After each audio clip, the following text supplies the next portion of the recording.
예수님과 제자들이 안식일에 가버나움에 있는 한 회당에 들어가셨어요.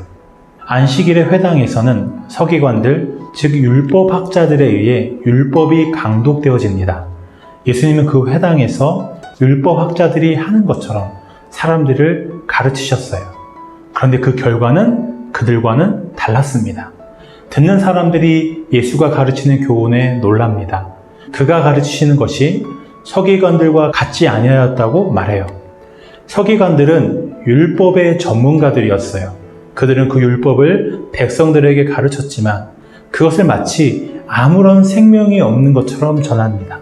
그들에게는 능력의 말씀을 아무런 능력이 없는 말씀처럼 전하는 재주가 있었어요.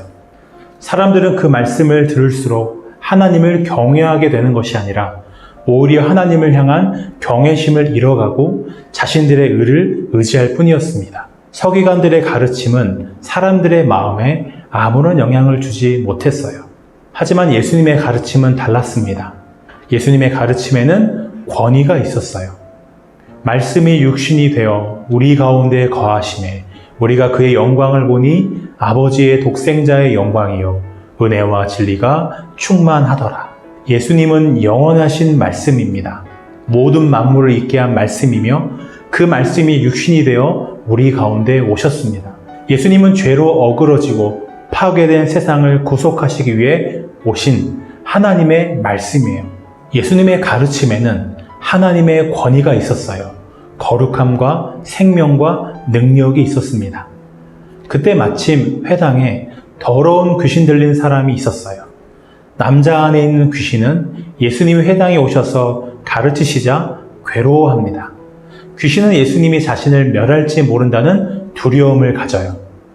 예수께 당신과 우리가 무슨 상관이 있느냐고 나는 당신이 하나님의 거룩한 자임을 안다고 말해요. 귀신은 예수님이 누구인지 아는 지식이 있었어요. 하지만 그 지식으로 예수님을 경외하지 않았고 예수님을 거부하며 두려워합니다. 예수님은 귀신을 꾸짖어 그 사람에게서 나오라 명하십니다. 귀신은 예수님의 말씀을 거역하지 못하고 괴로워하며 그 사람에게서 나옵니다. 사람들은 다시 한번 놀래요. 사람들은 예수님에게서 악을 이기고 복종시키는 하나님의 능력을 보았어요. 이것은 한 번도 본 적 없는 새 교훈입니다. 예수의 소문이 온 갈릴리에 퍼져나가요.